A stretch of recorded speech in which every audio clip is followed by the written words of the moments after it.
السلام علیکم ورحمۃ اللہ وبرکاتہ۔ بسم اللہ الرحمن الرحیم۔ میں کپڑے کی ایک فیکٹری میں کام کرتا تھا۔ میری بیوی بہت کالی کلوٹی تھی۔ ایک دن فیکٹری کا مالک مجھے کہنے لگا، اپنی کالی بیوی کو طلاق دے دو، میں تمہاری شادی ایک خوبصورت لڑکی سے کروا دیتا ہوں۔ میں طلاق دینے کے لیے بیوی کے پاس گیا تو اس نے مجھے ایک خون آلود خط دیا۔ خط کو کھولا تو اس میں خون سے ایک تحریر لکھی تھی۔ تحریر کو پڑھتے ہی میری جان نکل گئی، کیونکہ اس میں لکھا تھا، میری زندگی کی شروعات ہی انتہائی تلخ اور غریبانہ ماحول میں ہوئی تھی، جہاں ہر دن ایک نئی مصیبت اور ہر رات ایک نئے فاقے کا پیغام لے کر آتی تھی۔ میں شہر کی ایک بہت بڑی کپڑے کی فیکٹری میں ایک معمولی مزدور کی حیثیت سے ایک عام ورکر کام کرتا تھا، جہاں مشینوں کا شور اس قدر زیادہ اور کان پھاڑ دینے والا ہوتا تھا کہ انسان کو اپنے ہی دل کی دھڑکن سنائی نہیں دیتی تھی۔ اس فیکٹری کی اونچی اور سیاہ دیواریں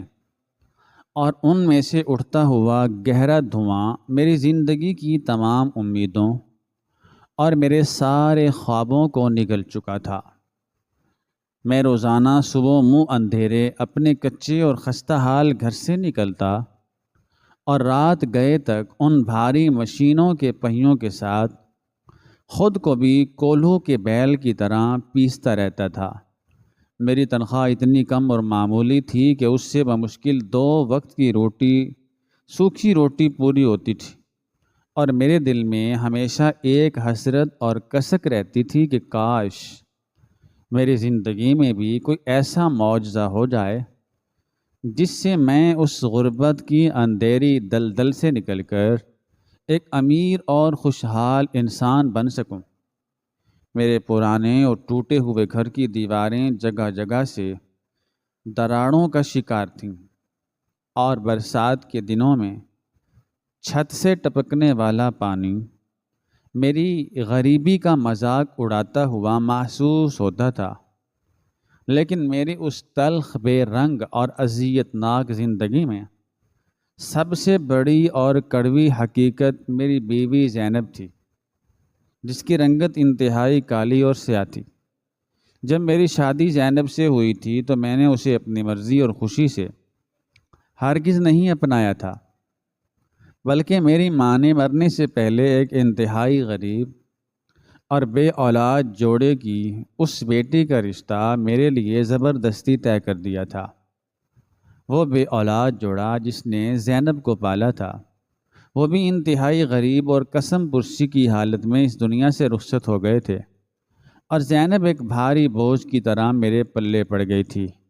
زینب کا رنگ اس قدر کالا کلوٹا تھا کہ محلے کے لوگ اور میری فیکٹری کے مزدور دوست اکثر میرا مذاق اڑاتے تھے اور مجھ پر طنز کے تیر برساتے تھے۔ وہ مجھے ہنس ہنس کر طعنے دیتے تھے کہ میں نے کس اندھیرے میں یہ کالی بلا اپنے گلے باندھ لی ہے، اور ان طعنوں اور جگتوں کی وجہ سے میرے دل میں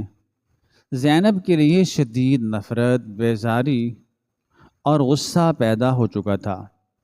میں جب بھی تھک ہار کر اور پسینے میں شرابور ہو کر فیکٹری سے واپس گھر لوٹتا تو اس کا سیاہ چہرہ دیکھ کر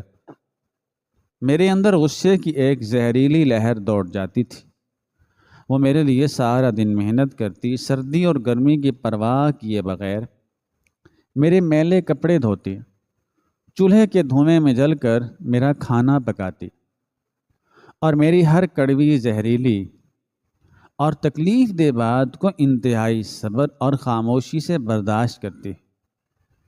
لیکن اس کی کوئی بھی نیکی، اس کی کوئی بھی خدمت اور اس کی کوئی بھی قربانی میرے دل میں اس کے لیے محبت یا ہمدردی کا ایک معمولی سا قطرہ بھی پیدا نہیں کر سکی تھی۔ میں ہمیشہ یہی سوچتا اور خود کو کوستا رہتا کہ میری جوانی اور میری زندگی اس کالی عورت کے ساتھ مکمل طور پر تباہ اور برباد ہو گئی ہے، اور مجھے بھی کسی خوبصورت اور حسین لڑکی کے ساتھ ایک خوشگوار زندگی گزارنے کا پورا حق تھا، جو مجھے اس کالی عورت کی وجہ سے کبھی نہیں مل سکا۔ زینب مجھ سے بہت ڈرتی تھی، اور وہ بہت اچھی طرح جانتی تھی کہ میں اس کے رنگ کی وجہ سے اس سے کتنی شدید نفرت کرتا ہوں، لیکن اس نے میری کسی بھی زیادتی پر کبھی کوئی شکوہ یا شکایت نہیں کی تھی۔ وہ ایک سائے کی طرح خاموشی سے اپنے کام میں مگن رہتی، اور میری ہر زیادتی اور ہر طعنے کو اپنا مقدر اور نصیب سمجھ کر خاموشی سے قبول کر لیتی تھی۔ ہماری فیکٹری کا مالک سیٹھ اصغر ایک انتہائی طاقتور، امیر اور مغرور انسان تھا، جس کی دولت اور جائیداد کا شہر میں کوئی حساب نہیں تھا۔ وہ اکثر اپنی چمچماتی ہوئی انتہائی مہنگی گاڑی میں فیکٹری کا دورہ کرنے آتا، اور اس کے گرد ہر وقت مسلح محافظوں کا ایک ہجوم ہوتا تھا۔ سیٹھ اصغر کے بارے میں مشہور تھا کہ اس کی ایک انتہائی امیر بیوی تھی، جو کئی سال پہلے پر اسرار حالات میں مر چکی تھی، اور اس بیوی نے اپنے پیچھے بے تحاشا دولت اور جائیداد چھوڑی تھی، لیکن کوئی نہیں جانتا تھا کہ اس جائیداد کا کیا بنا۔ سیٹھ اصغر کی نظریں ہمیشہ متکبرانہ اور غرور سے بھری ہوتی، اور وہ ہم جیسے غریب اور پسے ہوئے مزدوروں کو کیڑے مکوڑوں اور حقیر جانوروں سے زیادہ اہمیت نہیں دیتا تھا۔ اس کا رویہ ہم سب کے ساتھ انتہائی ظالمانہ اور سخت تھا۔ وہ چھوٹی چھوٹی باتوں پر مزدوروں کی تنخواہ کاٹ لیتا اور انہیں ذلیل کر کے فیکٹری سے باہر نکال دیتا تھا۔ میں ہمیشہ اس سے ڈرتا تھا اور اس کے سامنے جانے سے کتراتا تھا۔ میری پوری کوشش ہوتی تھی کہ میں خاموشی سے اپنی مشین پر کام کروں اور اس کی نظروں سے بچا رہوں۔ دن اسی طرح غربت اور نفرت کی چکی میں پستے ہوئے گزر رہے تھے، اور میرے دل کی کڑواہٹ میں روز بروز اضافہ ہوتا جا رہا تھا۔ مجھے اپنی اس بدحال زندگی اور اپنی اس کالی بیوی سے اس قدر گھن آنے لگی تھی کہ میں اکثر راتوں کو گھر سے باہر سڑکوں پر گھومتا رہتا تاکہ مجھے اس کا چہرہ نہ دیکھنا پڑے۔ وہ جب میرے لیے کھانا لا کر میرے سامنے رکھتی تو میں اس کے ہاتھ سے برتن چھین لیتا اور اسے برا بھلا کہہ کر وہاں سے بھگا دیتا۔ وہ خاموشی سے آنسو بہاتی ہوئی کچن کے ایک اندھیرے کونے میں جا کر بیٹھ جاتی، لیکن میرا دل پتھر ہو چکا تھا اور مجھے اس کے ان آنسوں پر کبھی ترس نہیں آتا تھا۔ میں اسے اپنی تمام ناکامیوں اور اپنی غربت کی واحد وجہ سمجھنے لگا تھا۔ ایک دن کا ذکر ہے جب میں فیکٹری میں اپنی پرانی مشین پر کام کر رہا تھا، اور مشینوں کا شور اور گرمی اپنے عروج پر تھی کہ اچانک فیکٹری کے ایک خاص نگران نے آ کر مجھے پیچھے سے آواز دی اور مجھے بتایا کہ سیٹھ اصغر نے مجھے فوراً اپنے خاص اور پرتعیش دفتر میں طلب کیا ہے۔ یہ سن کر میرے دل میں ایک عجیب سی گھبراہٹ اور خوف پیدا ہو گیا کہ شاید مجھ سے کام میں کوئی بہت بڑی غلطی ہو گئی ہے، یا مجھے ہمیشہ کے لیے نوکری سے نکالا جا رہا ہے۔ میں نے اپنے پسینے سے بھیگے ہوئے ہاتھ اپنے میلے کپڑوں سے صاف کیے اور کانپتے قدموں اور زور زور سے دھڑکتے دل کے ساتھ سیٹھ اصغر کے اس پرتعیش اور شاندار دفتر کی طرف چل پڑا۔ اس کے دفتر کا دروازہ بہت بڑا اور شیشے کا بنا ہوا تھا، جس کے باہر دو مسلح محافظ کھڑے تھے۔ انہوں نے مجھے اندر جانے کا اشارہ کیا۔ میں ڈرتے ڈرتے دروازہ کھولا اور اندر داخل ہوا۔ دفتر میں قدم رکھتے ہی انتہائی مہنگے عطریات کی خوشبو اور جدید مشینوں کی ٹھنڈی ہوا نے میرا استقبال کیا۔ یہ دفتر کسی بادشاہ کے محل جیسا لگ رہا تھا، جس کے فرش پر انتہائی نرم اور قیمتی قالین بچھا ہوا تھا اور دیواروں پر مہنگی تصاویر لگی ہوئی تھیں۔ سیٹھ اصغر اپنی اس بڑی اور گھومنے والی چمڑے کی کرسی پر انتہائی شان و شوکت سے بیٹھا تھا، اور اس کے چہرے پر آج غصے کے بجائے ایک انتہائی مکارانہ اور شیطانی مسکراہٹ سجی ہوئی تھی۔ اس نے مجھے دیکھتے ہی ہاتھ کے اشارے سے اپنے سامنے رکھی ہوئی ایک انتہائی نرم اور آرام دہ کرسی پر بیٹھنے کا حکم دیا۔ میں حیرت اور خوف کے ملے جلے جذبات کے ساتھ اس کرسی کے کنارے پر ٹک کر بیٹھ گیا۔ میری سمجھ میں بالکل نہیں آ رہا تھا کہ اتنی بڑی فیکٹری کا مالک مجھ جیسے ادنا اور میلے کچالے مزدور کو اپنے سامنے کرسی پر کیوں بٹھا رہا ہے۔ سیٹھ اصغر نے مجھے غور سے دیکھا اور پھر اس نے پر اسرار اور حیران کن باتیں کرنا شروع کی، جنہوں نے میری دنیا اور میری سوچ ہی بدل کر رکھ دی۔ اس نے انتہائی نرم اور ہمدردانہ لہجے میں مجھ سے کہا کہ وہ میری سخت محنت اور میری ایمانداری سے بہت زیادہ خوش ہے، اور اس کی نظر ہمیشہ مجھ پر رہی ہے۔ اس نے کہا کہ وہ جانتا ہے کہ میں کتنی غربت اور کتنی تکلیف دہ زندگی گزار رہا ہوں، اور وہ دل سے چاہتا ہے کہ میری زندگی کی تمام غربت اور تمام پریشانیاں ہمیشہ کے لیے ختم ہو جائیں۔ سیٹھ اصغر نے ایک گہری سانس لی اور میری آنکھوں میں جھانکتے ہوئے کہا کہ میں نے سنا ہے کہ تم جیسے خوبصورت اور جوان انسان کی زندگی ایک انتہائی کالی بدصورت اور منحوس عورت کے ساتھ تباہ ہو رہی ہے، اور یہ دیکھ کر مجھے بہت زیادہ افسوس ہوتا ہے کہ تمہاری جوانی یوں مٹی میں مل رہی ہے۔ سیٹھ اصغر کی زبان سے اپنی بیوی کے خلاف یہ باتیں سن کر مجھے ذرا بھی برا نہیں لگا، بلکہ میرے دل کو ایک عجیب سی تسلی ملی، دلاسا ملا کہ کوئی تو ہے جو میرے دکھ کو سمجھتا ہے۔ سیٹھ اصغر نے اپنے دراز سے سگار نکالا، اسے سلگایا اور دھواں چھوڑتے ہوئے مجھے ایک ایسی بات کہی جس نے میرے اندر کے سوئے ہوئے لالچی درندے کو مکمل طور پر بیدار کر دیا۔ اس نے کہا کہ اگر میں اپنی اس کالی بیوی کو آج ہی طلاق دے دوں اور اسے ہمیشہ کے لیے اپنے گھر سے نکال دوں تو وہ نہ صرف مجھے اس فیکٹری میں ایک بہت بڑا عہدہ اور لاکھوں روپے کی نقد رقم دے گا، بلکہ وہ میری شادی ایک انتہائی خوبصورت، گوری اور حسین و جمیل لڑکی سے کروا دے گا جو ایک بہت امیر گھرانے سے تعلق رکھتی ہے، اور جس کے ساتھ میری زندگی جنت بن جائے گی۔ یہ کہہ کر سیٹھ اصغر نے اپنی میز کی دراز کھولی اور اس میں سے ایک تصویر نکال کر میرے سامنے رکھ دی۔ اس تصویر میں واقعی ایک انتہائی خوبصورت اور شہزادیوں جیسی لڑکی موجود تھی، جس کا رنگ دودھ کی طرح سفید اور نئے نقش انتہائی دلکش تھے۔ اس تصویر کو دیکھتے ہی میرے دل کی دھڑکنیں بے قابو ہونے لگیں اور میرے دماغ پر اس خوبصورتی اور دولت کا ایک گہرا جادو سا ہو گیا۔ سیٹھ اصغر کی ان باتوں نے میری سوچنے اور سمجھنے کی تمام صلاحیتوں کو مکمل طور پر مفلوج کر دیا تھا۔ میری وہ تمام سالوں پرانی غربت، میری وہ ساری دبی ہوئی حسرتیں اور ایک انتہائی خوبصورت زندگی گزارنے کی وہ تمام نامکمل خواہشیں اچانک میرے سامنے ایک زندہ حقیقت بن کر آ کھڑی ہو گئی تھیں۔ میرے دل میں چھپی ہوئی وہ شدید لالچ اور ہوس بیدار ہو گئی، جسے میں نے اتنے سالوں سے اپنی بے بسی اور غربت کی چادر تلے دبا رکھا تھا۔ میں نے ایک لمحے کے لیے بھی اپنے دماغ پر زور نہیں دیا اور یہ نہیں سوچا کہ اتنی بڑی فیکٹری کا ارب پتی مالک مجھ جیسے ایک معمولی اور ان پڑھ مزدور پر اتنی بڑی مہربانی کیوں کر رہا ہے،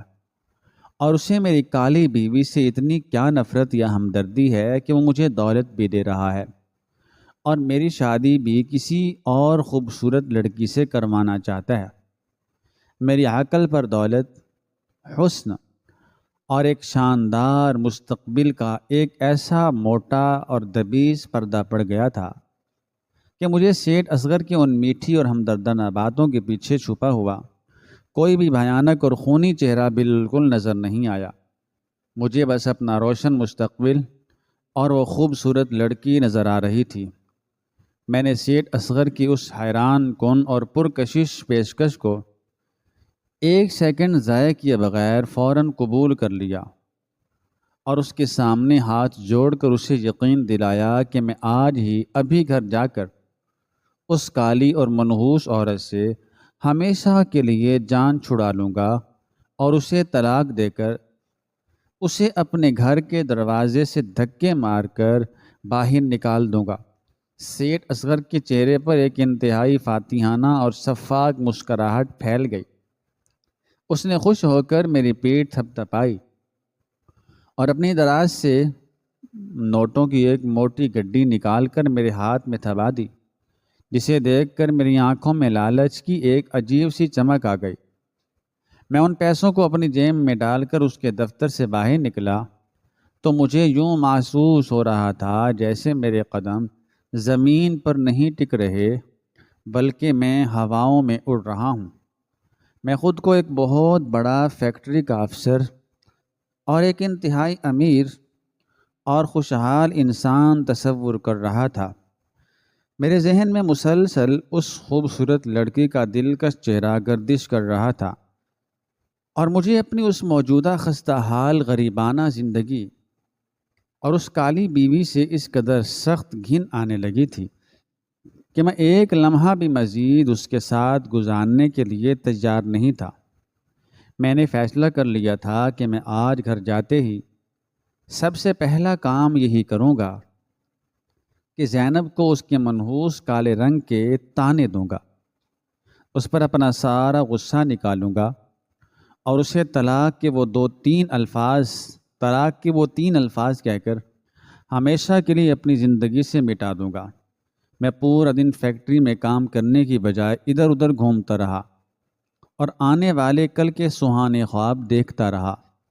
شام کے وقت جب فیکٹری کی چھٹی کا لمبا سائرن بجا تو میں نے تیزی سے اپنے میلے کپڑے بدلے اور انتہائی خوشی اور بیتابی کے ساتھ اپنے گھر کی طرف روانہ ہو گیا۔ راستے میں سڑکوں پر چلتے ہوئے میرے ذہن میں بار بار وہ تلخ اور سخت الفاظ گونج رہے تھے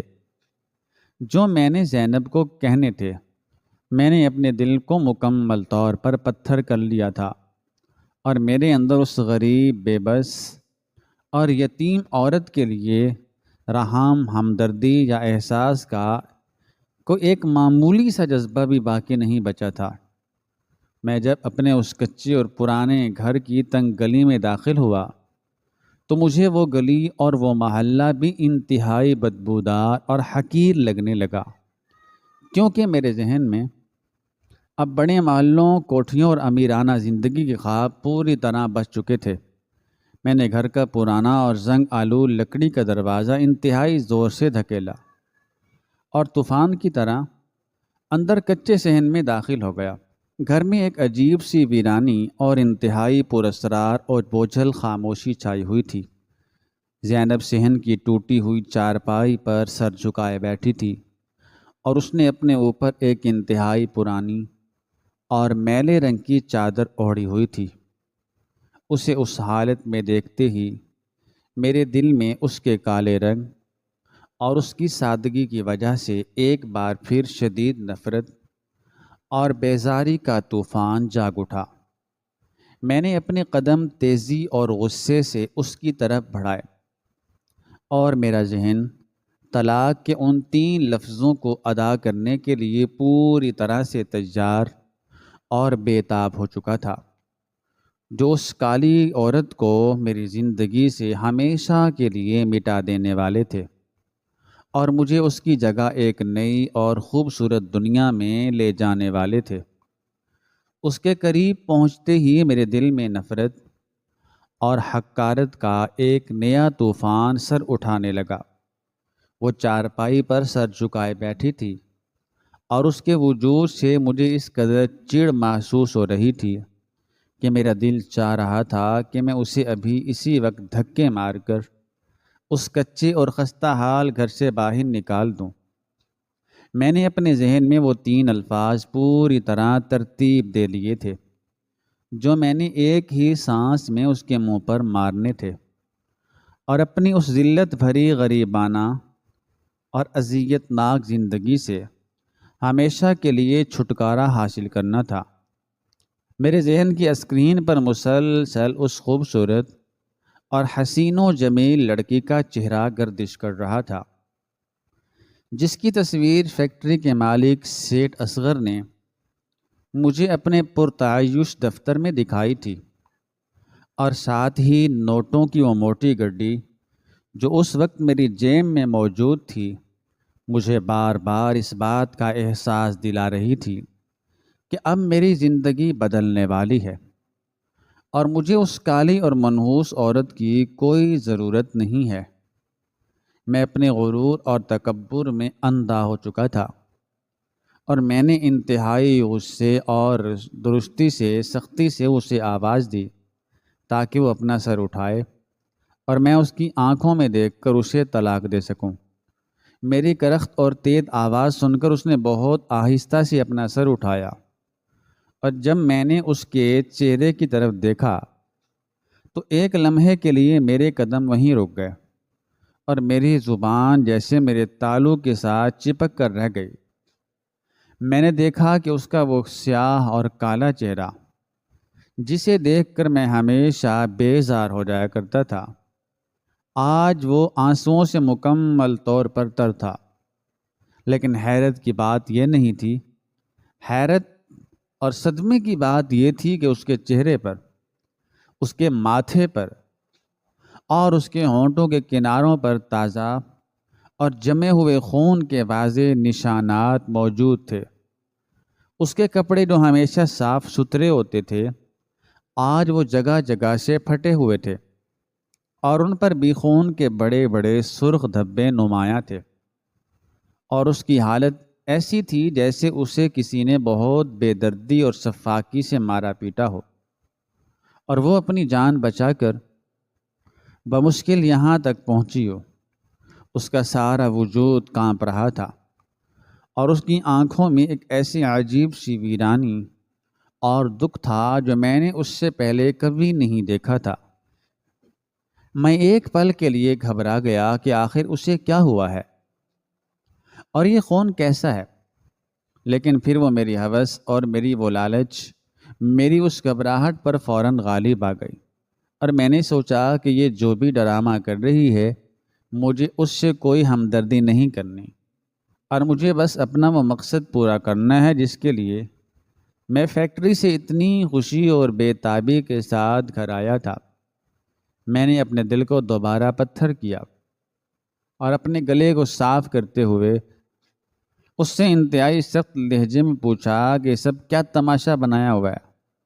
اور یہ خون کیسا ہے؟ لیکن اس نے میرے اس تلخ اور چبھتے ہوئے سوال کا کوئی جواب نہیں دیا۔ اس نے انتہائی خاموشی سے اپنے پھٹے ہوئے دوپٹے کے اندر ہاتھ ڈالا اور اس میں سے تہہ کیا ہوا ایک کاغذ نکالا، اور اپنے کامتے اور لرزتے ہوئے خون آلود ہاتھوں سے وہ کاغذ میری طرف بڑھا دیا۔ وہ کاغذ عام کاغذ نہیں لگ رہا تھا، بلکہ اس پر بھی تازہ اور سوکھے ہوئے خون کے بہت سارے نشانات لگے ہوئے تھے، جس کی وجہ سے وہ کاغذ کئی جگہوں سے سرخ اور بھورا ہو چکا تھا۔ مجھے لگا کہ شاید یہ کوئی خط ہے جس میں اس نے میری زیادتیوں کا رونا رویا ہے، یہ شاید کوئی ایسی تحریر ہے جس میں اس نے خودکشی کرنے کا ارادہ ظاہر کیا ہے۔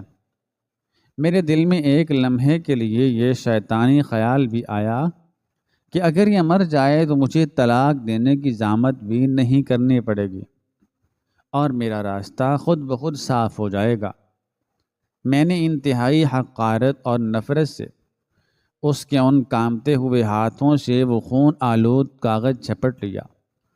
اور اسے گھورتے ہوئے اس کاغذ کی تہیں کھولنا شروع کی۔ میرے ہاتھ بھی اس کاغذ پر لگے ہوئے خون کی وجہ سے تھوڑے گندے ہو گئے تھے، جس پر مجھے مزید چڑ محسوس ہوئی۔ میں نے اس کاغذ کو مکمل طور پر کھولا اور اس پر لکھی ہوئی تحریر کو پڑھنے کے لیے اپنی نظریں اس پر جمائیں، لیکن جیسے ہی میں نے اس کاغذ پر لکھی ہوئی تحریر اور اس کی عبارت کو پڑھنا شروع کیا تو مجھے یوں محسوس ہوا جیسے آسمان سے کوئی انتہائی بھاری اور جان لیوا بجلی سیدھی میرے دماغ پر آ گری ہو، اور میرے پیروں تلے سے وہ کچی اور مٹی والی زمین انتہائی تیزی سے کھسک گئی ہو۔ میری آنکھیں حیرت، صدمے اور ناقابل یقین حد تک خوف سے پوری طرح کھلی کی کھلی رہ گئیں، اور میرے جسم کا سارا خون جیسے ایک ہی لمحے میں منجمد ہو کر برف بن گیا۔ وہ کوئی معمولی خط نہیں تھا، وہ کوئی خودکشی کی تحریر نہیں تھی، اور نہ ہی اس میں کسی دکھ کا رونا رویا گیا تھا، بلکہ وہ کاغذات تو انتہائی قیمتی اور کروڑوں روپے کی جائیداد کے قانونی اور عدالتی دستاویزات تھے، جن پر بڑی بڑی سرکاری مہریں لگی تھیں، اور ان کاغذات پر جلی اور موٹے حروف میں جو نام لکھا ہوا تھا اس نے میری روح تک کو ہلا کر رکھ دیا تھا۔ ان خون آلود اور مڑے توڑے کاغذات پر واضح طور پر لکھا ہوا تھا کہ شہر کے سب سے پوش علاقے کی وہ درجنوں کوٹھیاں، وہ قیمتی کمرشل مارکیٹیں، بینکوں میں موجود کروڑوں روپے کا نقد سرمایہ، اور وہ بہت بڑی کپڑے کی فیکٹری جس کا مالک سیٹھ اصغر تھا، اور جہاں میں ایک حقیر مزدور کی طرح کام کرتا تھا، وہ سب کچھ قانونی اور شرعی طور پر صرف اور صرف ایک عورت کے نام پر منتقل ہو چکا ہے، اور اس عورت کا نام جو ان کاغذات پر درج تھا، وہ نام پڑھ کر میرا سانس میرے حلق میں پھنس گیا تھا۔ وہ نام تھا زینب بنت اصغر، یعنی میری کالی بدصورت اور غریب بیوی زینب، جو اس وقت میرے سامنے خون میں لت پت اور پھٹے ہوئے کپڑوں میں بیٹھی تھی۔ وہ دراصل اسی فیکٹری کے مالک اور اس ارب پتی سیٹھ اصغر کی اپنی سگی بیٹی تھی، اور وہ ساری بے تحاشا دولت اور جائیداد کی اکلوتی اور بلا شرکت غیر قانونی مالکن تھی، جس جائیداد کو زینب کی سگی ماں نے مرنے سے پہلے اپنی اس ٹھکرائی ہوئی اور دھتکاری ہوئی بیٹی کے نام کر دیا تھا۔ میری تو جیسے سوچنے اور سمجھنے کی تمام صلاحیتیں مفلوج ہو کر رہ گئیں۔ میرا دماغ ایک انتہائی خوفناک بھنور کی طرح گھومنے لگا، اور میرے ذہن کے پردے پر وہ تمام گزرے ہوئے واقعات اور مناظر ایک فلم کی طرح تیزی سے چلنے لگے۔ مجھے یاد آیا کہ جب بھی زینب مجھے فیکٹری دوپہر کا کھانا دینے آتی تھی تو سیٹھ اصغر اسے دیکھ کر کتنا غصے میں آ جاتا تھا، اور اسے کتنی حقارت اور نفرت سے گھورتا تھا۔ مجھے یاد آیا کہ سیٹھ اصغر نے مجھے آج صبح ہی اپنے دفتر میں بلا کر اتنی بڑی مہربانی کیوں کی تھی، اور مجھے دولت اور خوبصورت لڑکی کا لالچ دے کر اپنی بیوی کو طلاق دینے کا کیوں کہا تھا۔ وہ سارا بھیانک اور خوفناک کھیل جو سیٹھ اصغر نے رچایا تھا اب میری آنکھوں کے سامنے بالکل شیشے کی طرح صاف اور عیاں ہو چکا تھا۔ سیٹھ اصغر کو اپنی اس بیٹی کے کالے رنگ سے شدید نفرت تھی،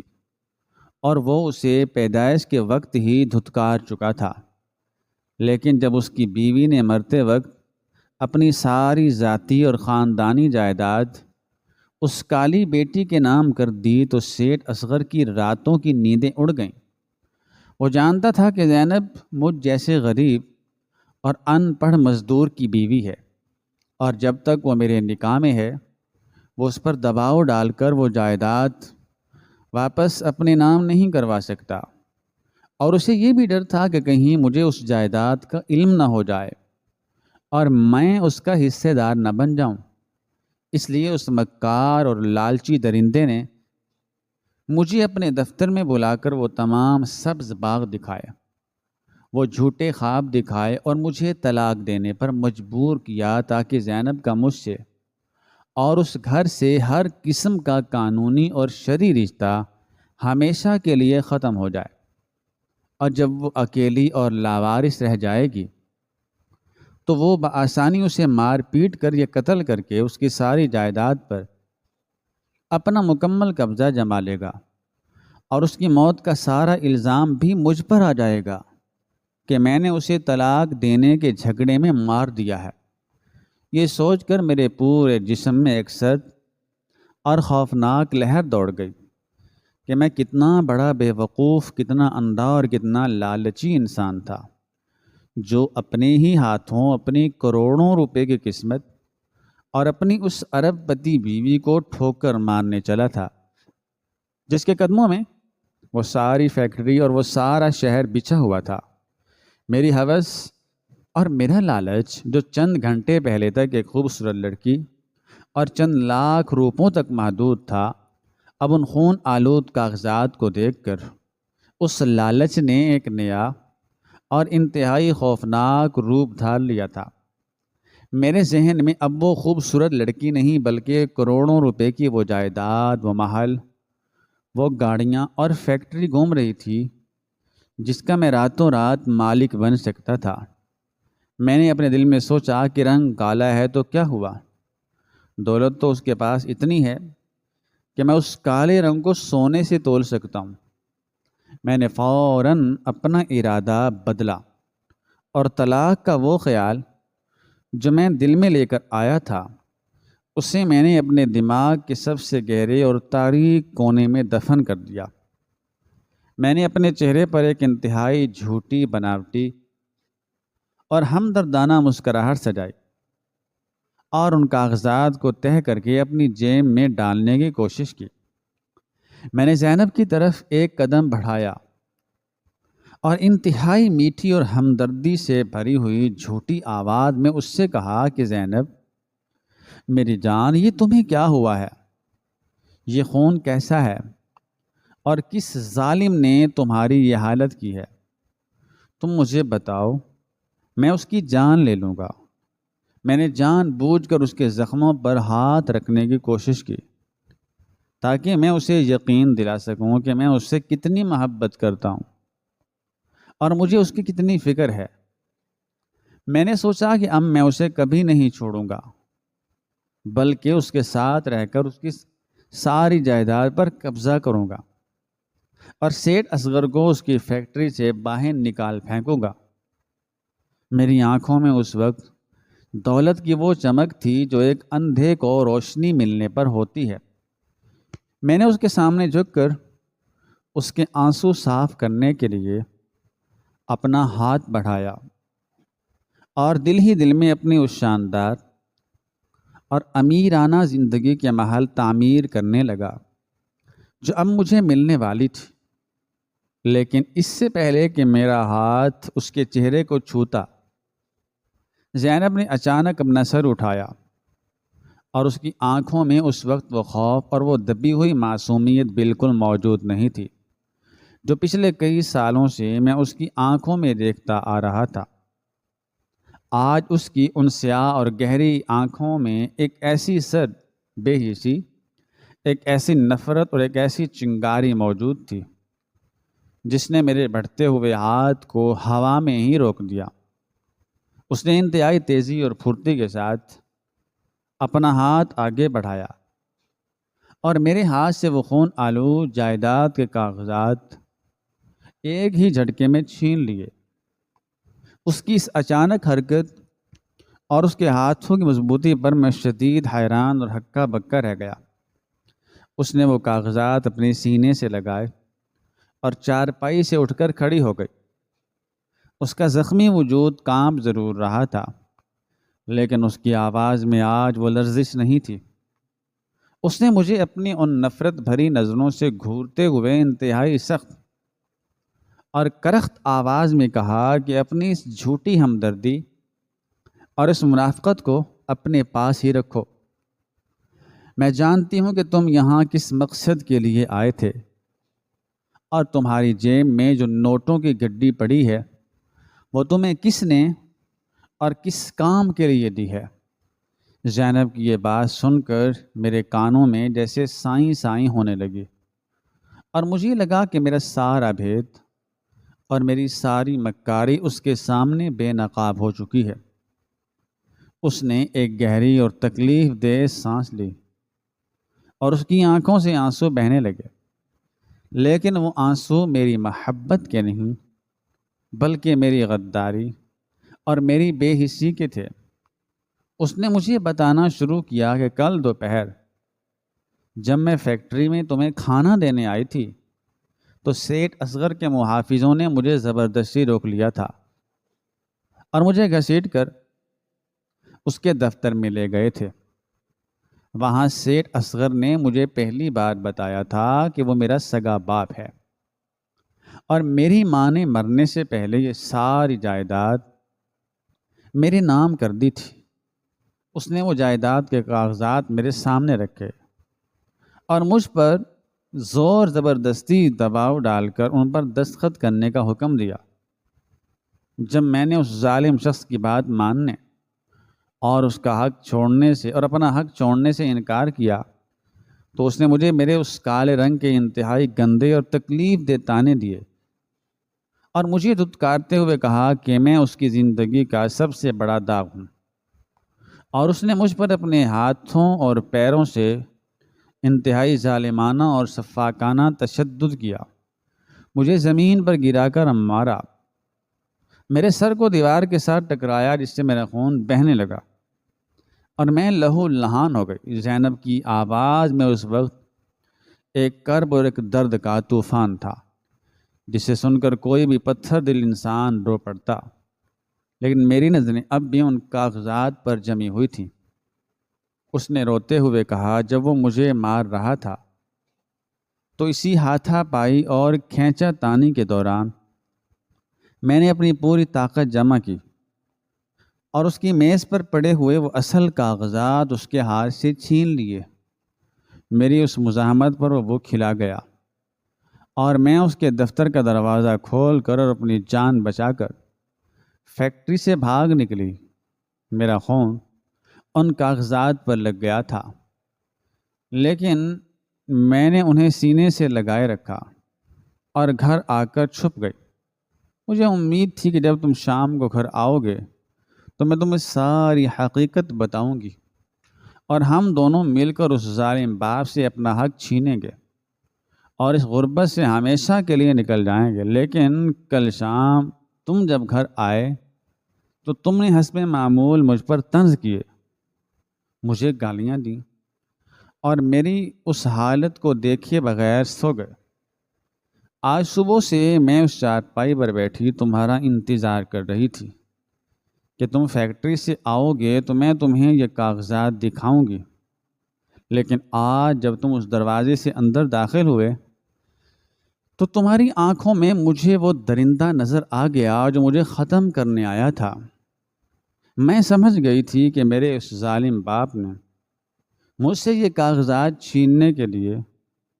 تمہیں میرے خلاف استعمال کیا ہے اور تمہیں کوئی لالچ دے کر میری زندگی سے نکالنے کا منصوبہ بنایا ہے تاکہ وہ مجھے تنہا پا کر مجھ سے یہ جائیداد چھین سکے۔ زینب نے اپنے خون آلود ہاتھ سے میری طرف اشارہ کیا اور اس کی آواز میں ایک ایسا ارادہ تھا کہ جس نے میری روح کو چیر کر رکھ دیا۔ اس نے کہا کہ تم نے میری اس کالی رنگت کی وجہ سے ہمیشہ مجھ سے نفرت کی، تم نے مجھ پر ظلم کیے، اور آج جب تم نے مجھے طلاق دینے کا فیصلہ کر لیا تھا تو ان کاغذات کو دیکھ کر تمہاری وہ طلاق تمہاری اس لالچ میں دب گئی۔ لیکن تم یہ مت بھولو کہ میں کالی ضرور ہوں، لیکن میں بے وقوف اور اندھی نہیں ہوں۔ میں تمہاری ان لالچی آنکھوں کو بہت اچھی طرح پڑھ چکی ہوں۔ تم میرے شوہر نہیں بلکہ اس جائیداد اور اس دولت کے بھوکے کتے ہو، اور میں اپنی ماں کی دی ہوئی یہ کروڑوں روپے کی جائیداد تم جیسے غدار، بے حس اور لالچی انسان کے قدموں میں ہرگز نہیں ڈالوں گی۔ تم سوچتے تھے کہ تم مجھے طلاق دے کر اور گھر سے نکال کر مجھے سب سے بڑی سزا دو گے، لیکن آج قدرت کا انصاف تو دیکھو کہ آج میں تمہیں وہ سزا دوں گی جو تم ساری زندگی یاد رکھو گے۔ اور وہ سزا یہ ہے کہ میں تم سے اب کوئی رشتہ نہیں رکھنا چاہتی، تم مجھے طلاق نہیں دو گے، بلکہ اب میں عدالت جا کر تم سے خلا لوں گی اور اس ظالم باپ کو بھی قانون کے کٹہرے میں کھڑا کروں گی۔ یہی تمہاری سب سے بڑی اور عبرتناک سزا ہے کہ تم اپنے ہی ہاتھوں اپنی زندگی کی سب سے بڑی اور سچی خوش قسمتی کو ٹھوکر مار دو۔ اب تم ساری زندگی اسی کچے گھر میں اسی طرح غربت کی چکی میں پستے رہو گے اور ان مشینوں کا شور سنتے رہو گے، اور میری یہ دولت اور میری یہ کامیابی تمہیں ہمیشہ خون کے آنسو رلائے گی۔ زینب نے یہ الفاظ ادا کیے اور اس نے اپنا خون آلود دوپٹہ اپنے سر پر رکھا، وہ کاغذات اپنے سینے میں چھپائے اور بغیر کوئی دوسری بات میری طرف دیکھے یا مڑے اس نے اپنے قدم اس ٹوٹے ہوئے لکڑی کے دروازے کی طرف بڑھا دیے اور اسے کھول کر باہر گلی میں چلی گئی۔ وہیں کچے صحن میں ایک پتھر کے مجسمے کی طرح میں کھڑا کا کھڑا رہ گیا۔ میری آنکھیں کھلی بھی تھیں لیکن مجھے کچھ نظر نہیں آ رہا تھا۔ میرے کانوں میں زینب کے وہ آخری الفاظ ہتھوڑے کی طرح بج رہے تھے اور میری جیب میں پڑی ہوئی وہ نوٹوں کی گڈی مجھے آگ کی طرح جلا رہی تھی۔ میں نے ایک لمحے کے لیے سوچا کہ میں اس کے پیچھے بھاگوں، اس کے پاؤں پکڑ لوں اور اس سے معافی مانگ لوں، لیکن میرے قدم منجمد ہو چکے تھے۔ میری ہوس، میری لالچ اور میرے اس تکبر نے مجھے ایک ایسی کھائی میں دھکیل دیا تھا جہاں سے واپسی کا کوئی راستہ اور کوئی سیڑھی نہیں تھی۔ میں نے اپنے ہی ہاتھوں اپنی کروڑوں روپے کی وہ زندگی اور وہ خواب جو کچھ لمحے پہلے میرے ذہن میں آباد ہوئے تھے، وہ سب کے سب ریزہ ریزہ ہو کر اس کچے صحن کی خاک میں مل چکے تھے۔ وہ کالی لڑکی جسے میں اپنے جوتے کی نوک کے برابر بھی نہیں سمجھتا تھا، آج وہ اس شہر کی سب سے بڑی اور امیر ترین مالکن بن کر اس گھر سے نکل گئی تھی اور مجھے ہمیشہ کے لیے ایک ایسی اذیت ناک، عبرتناک ذلت اور پچھتاوے کی آگ میں جلنے کے لیے تنہا چھوڑ گئی تھی، جس کی تپش میں مجھے اپنی بقیہ تمام زندگی ان فیکٹریوں کی بھاری مشینوں کے پہیوں کے نیچے پس پس کر گزارنی تھی۔ اور یہی میرے اس لالچ، میری اس نفرت اور میری اس سفاکی کا وہ بدترین انجام تھا جس نے میری پوری دنیا کو ہمیشہ کے لیے تاریک کر دیا تھا۔